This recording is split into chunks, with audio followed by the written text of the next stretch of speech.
Famille, justice, enfance.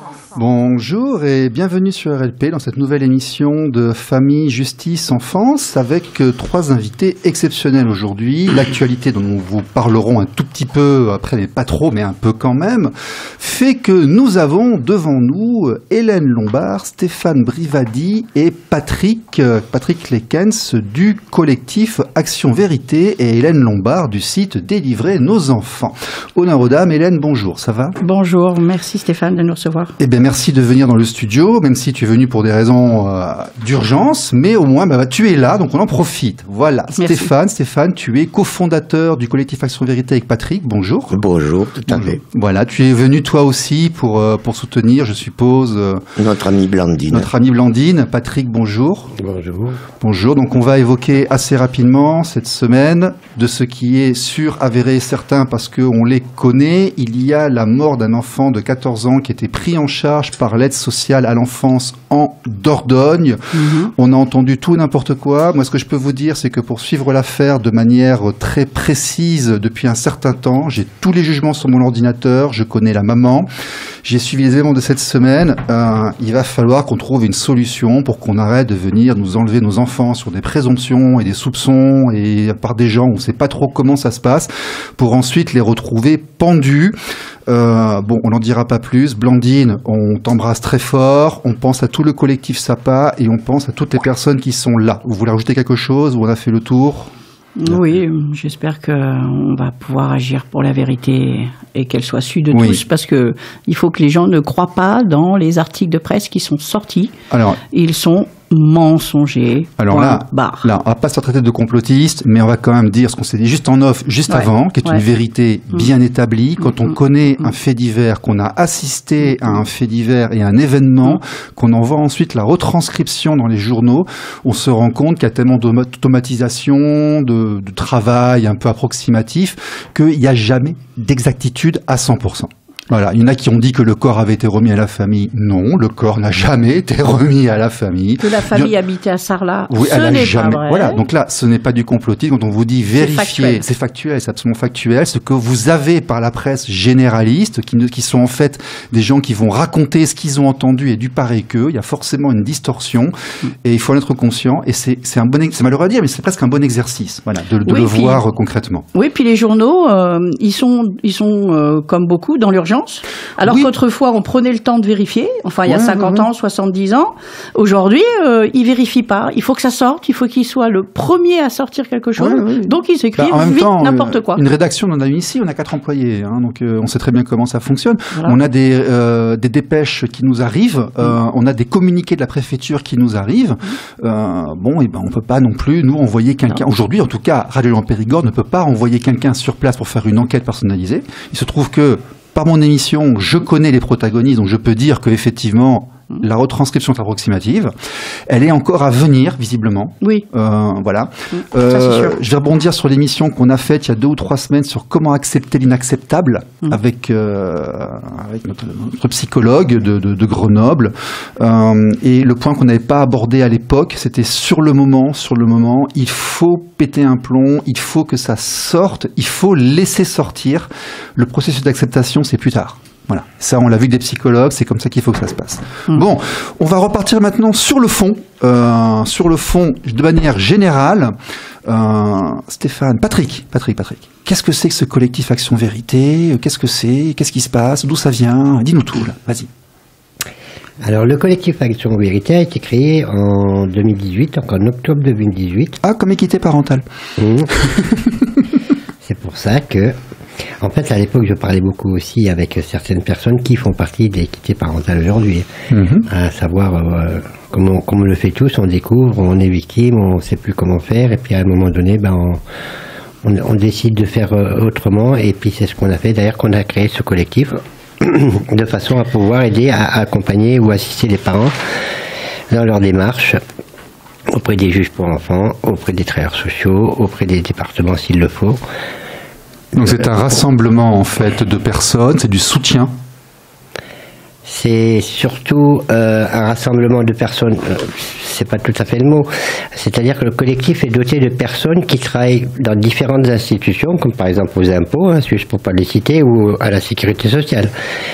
Ce qui nous permet d'avoir des éléments beaucoup plus faciles, en tout cas d'accéder à des éléments beaucoup plus facilement, pour pouvoir mieux aider les parents dans les démarches qu'ils effectuent.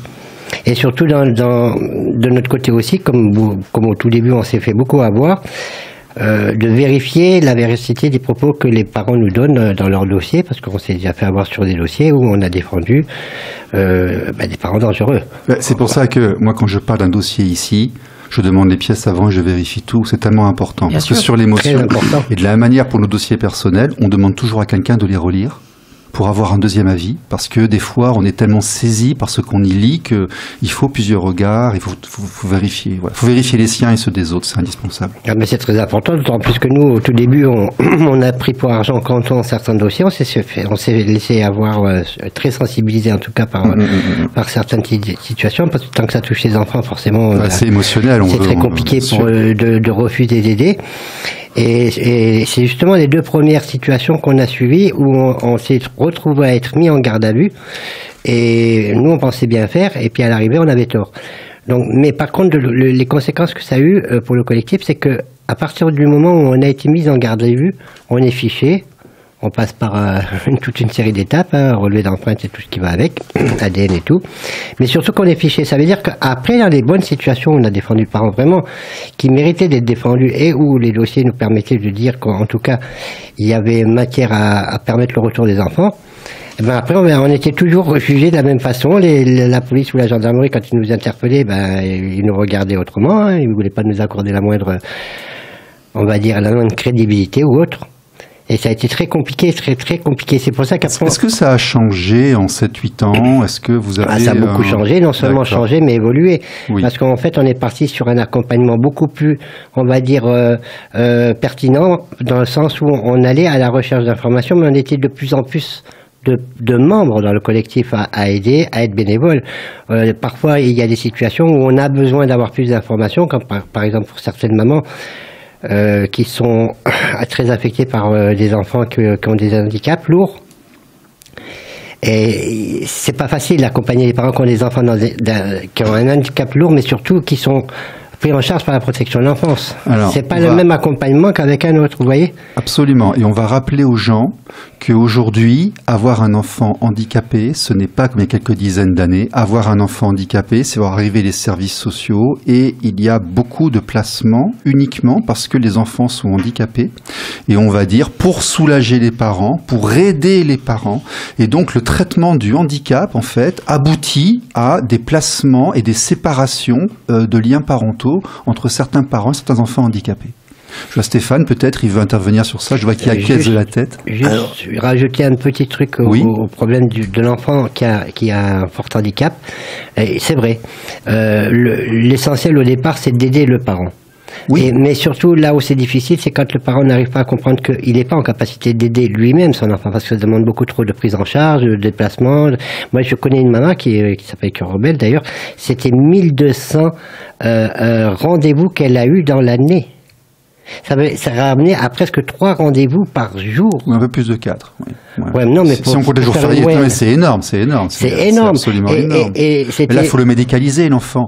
Mais le scandale, c'est pas forcément les cas comme cela. Le scandale, c'est que vous avez un enfant autiste, ou alors vous avez un enfant séropositif. Vous pourriez très bien vous en occuper vous-même, voire avec un petit peu d'assistance, vous l'occupez. Et en fait, on vous le prend, on le met à 600 km, vous le voyez plus. C'est celui-là le scandale, par contre. C'est juste pour finir avec cette maman qui faisait donc toutes les démarches tous les jours, qui avait demandé de l'aide. On l'a jamais aidé, on lui a dit, vous faites comme tout le monde, vous amenez vos enfants voir les spécialistes. Et puis, arrivé jusqu'à un stade où, une fois que l'enfant était bien sorti de la situation, on lui a accordé beaucoup de temps et elle avait beaucoup dépensé, en tout cas, pour sa santé. Que l'enfant allait mieux, c'est là qu'ils sont venus lui prendre Et du coup, elle a plus jamais revu ses enfants. Et maintenant, ça fait pratiquement 4 ans ou 5 ans que cette situation avait démarré. Et aujourd'hui, on a une maman complètement détruite, alors qu'au début, elle demandait de l'aide. Ok. Stéphane, sur le sujet du handicap dans les placements?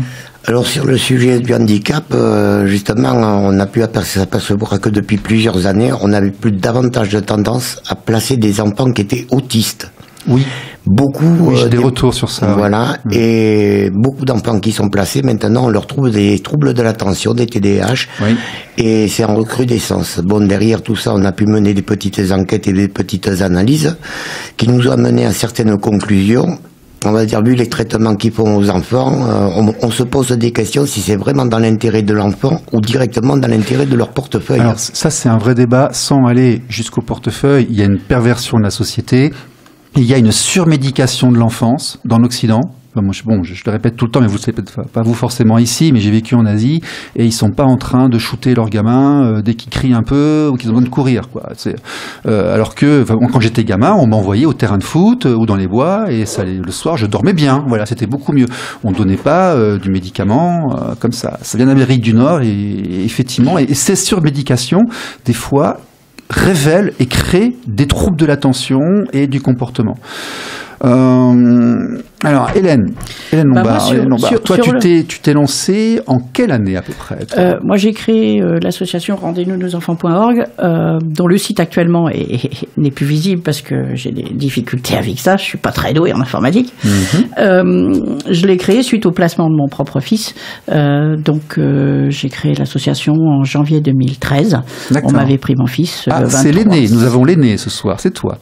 Ah oui. Voilà. Moi, ça fait 30 ans, 40 ans que je me bats pour l'application du droit. D'accord. Et l'administration m'a persécuté.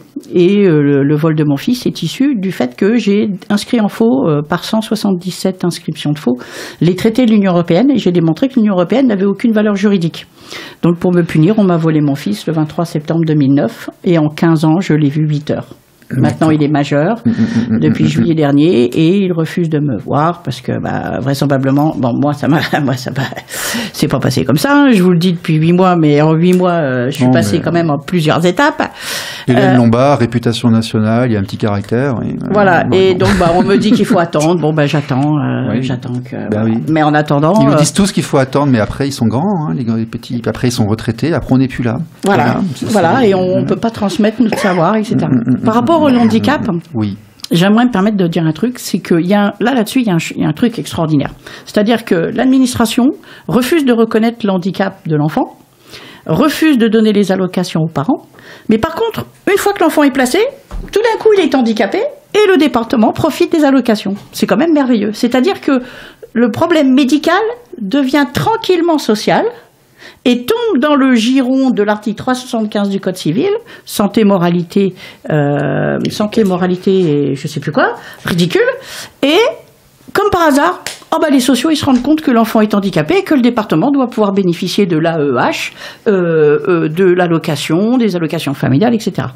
Et je rappelle qu'à ce niveau-là, l'allocation familiale est donnée à des personnes selon leurs revenus et à des personnes des individus, des êtres, alors que le département, qui lui est une institution et qui n'a pas de budget, il n'a pas un revenu. Le département, c'est une institution.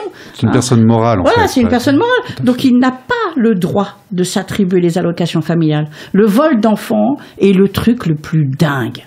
Et ça depuis 1958. Et vous allez voir, je vais essayer gentiment de vous expliquer des choses qui sont démentes. Bon, on va effectivement y aller gentiment. Hélène Lombard, on la connaît, c'est une militante de fond. Elle se base sur plusieurs thèmes. D'ailleurs, on voit que avant de s'intéresser au placement, elle s'impliquait déjà dans certains thèmes. Donc, elle est effectivement, on va dire, multisectorielle. Voilà. Bon, moi, ce qui m'intéresse, parce que j'aime beaucoup ici avoir une vision sociologique et d'analyse. Vous, messieurs, vous avez commencé à vous intéresser à ce secteur-là. On va repartir sur les messieurs, on va faire un peu de bascule. Vous avez dit en 2007-2008, en 2017-2018. Moi aussi, je suis arrivé en France en 2014, j'ai découvert tout ça en 2016-2017 et j'ai commencé à militer pour les autres en 2018, début 2018. Est-ce que vous avez vu, comme moi, une évolution? Alors, Hélène va me le dire après, mais vous, en 7 ans, est-ce que la situation est la même qu'il y a 7 ans? Parce qu'à l'époque, moi, je voyais beaucoup de problèmes de divorce. On voyait arriver des gens qui se séparaient mal.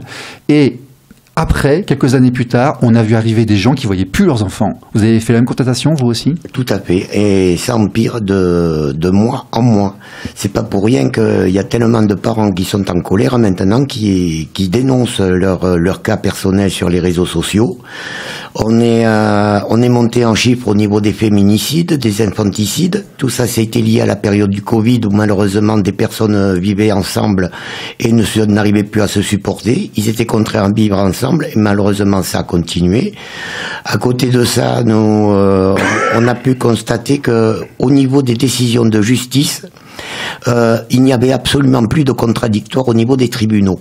Donc les gens ne sont plus écoutés, ils ne peuvent plus se défendre. Les tribunaux de l'enfant, les JDE, le JAF, tout ça, nous on dit que c'est une matière qui n'est pas encore totalement rédigée parce qu'il n'y a plus de contradictoire, il n'y a pas de contre-pouvoir et en fait il n'y a pas de règles compréhensibles et précises. Tout à fait. Et par mesure de précaution, justement, les juges placent davantage les enfants sous prétexte de les protéger. Ils ne peuvent pas participer à des conflits parentaux. Ouais. Les conflits parentaux aujourd'hui prennent une très grande place dans les placements d'enfants. Tout à fait, tout à fait. Et malheureusement, comme les procédures perdurent, certains divorces durent jusqu'à 9 ans, on comprend tout à fait que la justice ne veut pas rendre les enfants. Mais c'est qu'elle veut pas. Et en plus, c'est une instrumentalisation. Moi, j'ai plein de cas où on va au pénal porter une plainte et on sait qu'il y a 3, 4, 5 ans d'instruction et pendant ce temps, au civil, on attend de voir ce qui se passe et l'instruction étant de plus en plus lente, la justice étant de plus en plus lente, le système se pervertit. Tout à fait. Patrick? Oui, évolution il y a eu, certes, mais par la force des choses aussi, il faut quand même le relever.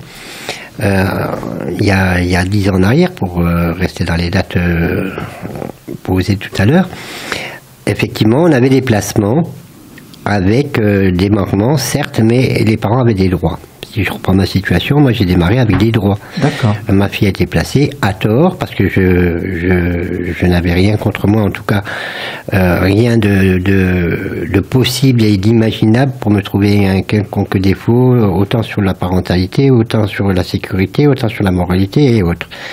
C'est juste que j'ai eu une enfant, à ma grande surprise, à 48 ans, tout simplement, et on a décidé que je pouvais pas être le père de mon enfant. À partir de là, on a essayé de me la prendre, et on me l'a pris au bout de 13 mois. Mais juste pour dire pourquoi l'évolution, parce qu'aujourd'hui, on a un système qui place des enfants parce qu'il ne fait plus un véritable travail d'évaluation au préalable, comme les magistrats ne peuvent pas le faire. Et un magistrat, aujourd'hui, il gère pour dire 500, 600, voire 800 dossiers pour certains. On sait très bien que le chiffre maximum qu'on peut accorder à un magistrat pour être, en tout cas, faire un travail objectif et réaliste, c'est l'équivalent, le grand maximum de 300 dossiers. Ce qu'il faut rappeler aussi, le juge pour enfants, aujourd'hui, il prend en charge les enfants placés, retirés à leurs parents, soi-disant en danger, mais il prend aussi en charge les MNA, donc les mineurs non accompagnés, ainsi que les enfants délinquants, dangereux ou autres. Si on prend les chiffres des syndicats qui nous ont été donnés, aujourd'hui, on a quelque chose comme 76 000 enfants pris en charge par le juge des enfants délinquants. C'est pas rien. On est à plus de 52 000 enfants MNA, c'est pas rien non plus. Et on frôle les 400 000 enfants aujourd'hui sur mesure éducative concernant le domaine de la protection de l'enfance de parents soi-disant en danger. Donc, si on prend l'évolution, il y a eu 5 magistrats d'embauchés en 2022, je crois, ou en 2020. Et derrière, on n'embauche pas les greffiers non plus. Donc le travail fait, l'importance du travail, le plus important du travail est fait par les greffiers. Oui, ce sont eux qui tiennent le système d'ailleurs. Hein. Et donc il n'y a pas eu d'évolution. Pourquoi aussi? Parce que les travailleurs sociaux, ils sont saturés, ils peuvent pas faire un véritable travail, donc le juge accorde des droits, mais ils peuvent pas être mis en place. Vous prenez une salle de cinéma, il rentre 300 personnes, on est 900 demandeurs dans le même mois, et on peut rentrer que 300 personnes, il y en a 600 qui attendent. Moi je suis persuadé que la communication médiatique qui culpabilise les parents, qui dit qu'en fait le lien parent-enfant a très peu d'importance, de répéter en boucle que les parents n'acceptent pas les placements, qu'il faut aller sauver les enfants, que les familles sont des endroits terribles où on maltraite les gosses. Je pense que tout ça met en place des mécanismes où le nombre d'enfants placés augmente parce qu'aucun procureur, aucun juge, personne ne prendra le risque de dire qu'il ne le fait pas lorsqu'une dénonciation vient ou qu'une enquête est faite. Alors moi, j'ai une autre version des choses. Oui. Si vous maltraitez un chien, vous allez en correctionnel. Si vous maltraitez une personne âgée, vous allez en correctionnel. C'est relativement récent pour le chien, hein, plus que pour la personne. Oui. Mais oui. Oui, mais attendez, vous allez voir. Oui. Si vous maltraitez l'enfant de votre voisin, vous allez en correctionnel. Mais si vous maltraitez votre propre enfant, vous allez devant un juge civil. Et ça depuis 1958. Ah, on va aussi en correctionnel. Oui. Et c'est ça où ça va pas. C'est-à-dire qu'un même sujet doit être traité dans un même tribunal et non pas deux. Et là, il y en a trois. Très souvent, le JAF est en amont et on se retrouve avec trois. Parce qu'il y a une superposition de juridiction entre les trois. Voilà. Ils ont créé un truc hybride entre le JAF et le correctionnel. Ils ont créé. Et la situation fait que... Non. Avant 1958, le parent maltraitant, papa-maman, qui fait n'importe quoi, c'est lui qu'on écartait de la famille. Les enfants étaient protégés et allaient avec le parent bienveillant. Il n'y avait pas de problème. Il n'y avait pas de problème parce que le problème était résolu. On mettait le parent malveillant en prison, on l'écartait, on lui dira tu verras plus les enfants, etc. À partir de 1958, ils ont changé de paradigme et ils ont dit on s'autorise à avoir le droit de vous prendre les enfants sous 3 critères démentiels, santé, sécurité, moralité, qui sont tellement vastes qu'ils ne signifient rien. Donc ça ouvre la porte à des accusations délirantes et qui sont sans fondement parce que les parents ne sont pas maltraitants. Et l'ordonnance de 45 devait normalement limiter l'intervention de l'État aux cas vraiment très forts et très particuliers, très prouvés, pas les cas superficiels. Mais en 45, il y avait encore de la valeur morale. En 58, déjà, il y en avait beaucoup moins. Et donc, ils ont inventé. Et alors, les premiers à avoir subi ça, ce sont les Réunionnais. Et en 2016, quand ils ont poursuivi et qu'ils ont demandé à voir reconnaître leur génocide, on leur a dit qu'ils avaient été déplantés. Pas déportés, pas 12 000 kilomètres, ils ont été déplantés. Les parlementaires français, en 2016, ont dit aux Réunionnais qu'ils avaient été déplantés. Pourquoi ils ont dit ça ? Parce qu'à l'époque, ils plaçaient, non pas les Réunionnais, ils étaient à peu près un peu plus de 2000, entre 1958 et 1984. À l'époque, en 2016, quand les politiciens ont dit qu'ils avaient déplanté ces pauvres Réunionnais, mais c'est 400 000, c'est 500 000, c'est 600 000 enfants qu'ils étaient en train de séquestrer à l'ASE. Donc ils n'allaient pas dénoncer le crime pour 3 000, parce qu'ils auraient dénoncé implicitement le crime pour tous ceux qui étaient déjà placés.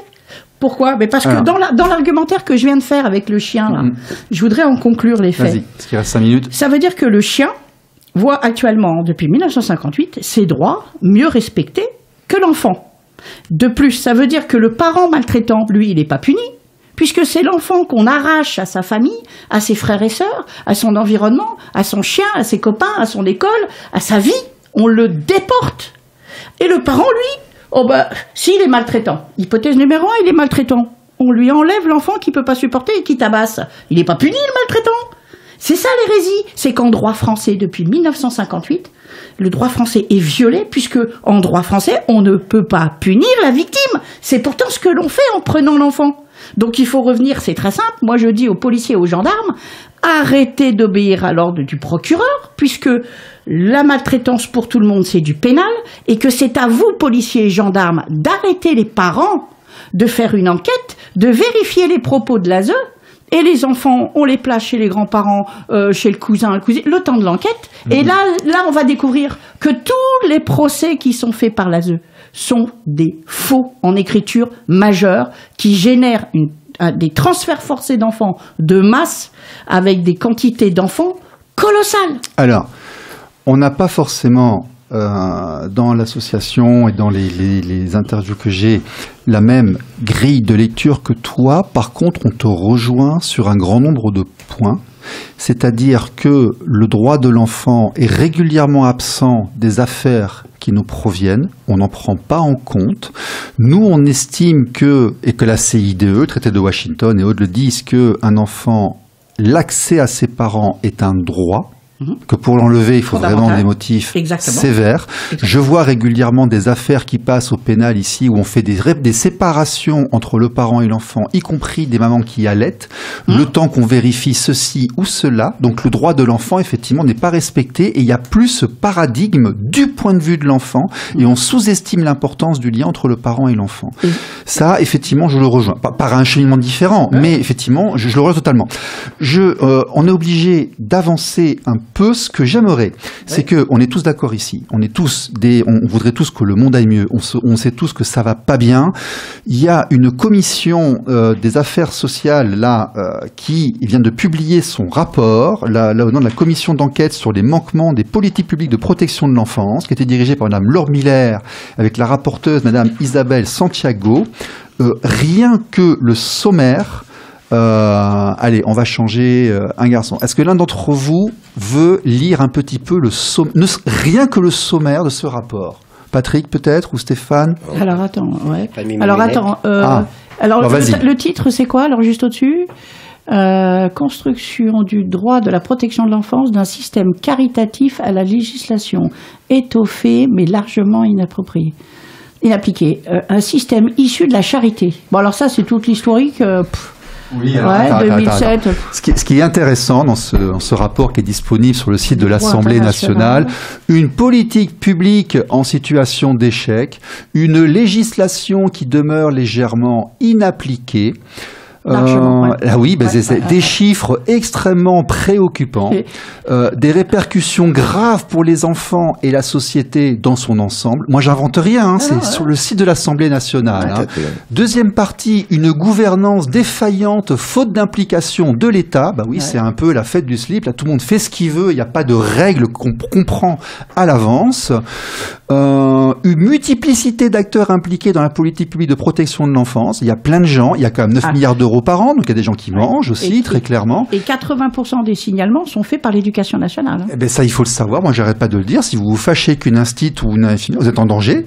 Très clairement, vous êtes en danger. C'est sectaire. L'État, premier parent défaillant de France, une politique déléguée aux départements sans moyens pour l'assumer. Donc, on tape sur les départements, mais on leur a quand même donné une patate chaude et puis ils doivent se débrouiller avec. Donc, après, ils s'adaptent et ils font ou pas.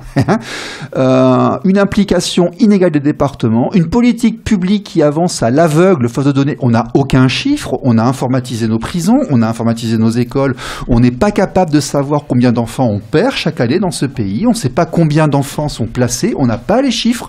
Les chiffres qu'on a, ils sont, on n'est même pas sûr qu'ils soient vrais, mais c'est pas informatisé comme il faut. Enfin, ce rapport, troisième partie, le repérage et la prévention de la situation de mise en danger, c'est une culture de la prévention impensée en France. Et là, le lien avec la pauvreté. Oui, il est extraordinaire. Il est extraordinaire et puis totalement injuste parce que, en fait, lorsque ces gens viennent, on devient pauvre parce qu'on est obligé de payer des sommes astronomiques qui ne sont pas déduites de nos impôts sur le revenu et de la CAF. Et donc, on a accès à la gratuité uniquement lorsqu'on n'est plus propriétaire, qu'on n'a plus de biens et plus d'économie. Donc, on devient pauvre. On est confronté à ces gens-là, on est appauvri. Oui, mais il y a aussi un truc, c'est qu'ils sont censés s'occuper des enfants maltraités. Oui. Depuis quand il faut être pauvre pour être maltraitant? Les parents super riches qui balancent un billet de 500 balles à son gamin pour aller s'acheter une ligne de coke. Mais l'enfant n'a pas besoin d'argent. L'enfant, il a besoin d'amour. Mais lui, le parent qui fait ça, il est maltraitant.